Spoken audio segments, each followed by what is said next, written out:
ఒకవైపునేమో ఉద్యోగులు కావాలి అమెరికాకి ఇతర దేశాలు, కానీ తమ మీద పడి బతికే వాళ్ళు ఉండటానికి వీలేదు. ట్రంప్ తాజాగా మరొకసారి చెప్తున్నాడు, H1B వీసాలు ఖచ్చితంగా ఇస్తాం, ఓన్లీ రియల్ ఎక్స్పర్ట్స్కి ఇస్తాం. ప్రపంచంలో ఎక్కడి నిపుణుడైనా అమెరికాకు వస్తానంటే సంపూర్ణంగా స్వాగతిస్తాం, H1B వీసాలు ఇస్తాం. అలా కాకుండా H1B వీసా పేరుతో అక్కడికి వచ్చి హోటళ్లలో, రెస్టారెంట్లలో, లేకపోతే పెట్రోల్ బంకుల్లో, గ్యాస్ కంపెనీల్లో పనిచేసేదాన్ని మాత్రమే మేము అడ్డుకుంటున్నాం.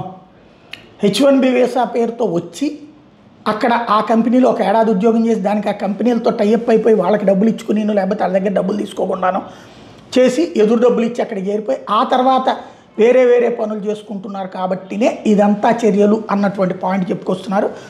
విదేశీ ఉద్యోగులు అవసరం అమెరికాకి ఉందని అంగీకరించారు. మాగా మద్దతుదారులు అర్థం చేసుకోవడం మీద అసహనం వ్యక్తం చేశారు. అమెరికా సౌతీ పెట్టుబడుల ఫోరంలో మాట్లాడుతూ ఈ వ్యాఖ్యలు చేసుకొచ్చారు. అమెరికాలో చాలా పెద్ద సంఖ్యలో ప్లాంట్లను నిర్మించబోతున్నాం, ఇవి దేశ ఆర్థిక వృద్ధికి దోహదపడతాయి. ఈ ప్లాంట్లో పనిచేసేందుకు నైపుణ్యం కలిగిన విదేశీయులు తీసుకురావాల్సిందే, వాళ్ళు అమెరికన్లో కూడా ఈ నైపుణ్యాలను నేర్పించాలి. అమెరికాలోని కంపెనీల్లో $1 బిలియన్ కొద్ది పెట్టుబడులు పెట్టే వాళ్ళని అనుమతించకపోతే మేము విజయం సాధించలేము. విదేశీ ఉద్యోగులు అమెరికన్లకు నైపుణ్యాలు నేర్పించి అప్పుడు తిరిగి స్వదేశాలకు వెళ్ళిపోవాలి. విదేశీ వృత్తి నిపుణులు వేలాది మందిని మాతో తీసుకురావాలి, వాళ్ళని మేము స్వాగతిస్తాం. యుఎస్లో ఆర్థిక నైపుణ్యం కలిగిన విదేశీ ఉద్యోగులు అవసరం ఉంది, ఇది మాగా సభ్యులకు అర్థం కాలేదంటూ అసహనం వ్యక్తం చేశారు. విదేశీ ఉద్యోగులను అనుమతించకపోతే మేము విజయం సాధించలేమని అంగీకరించారు.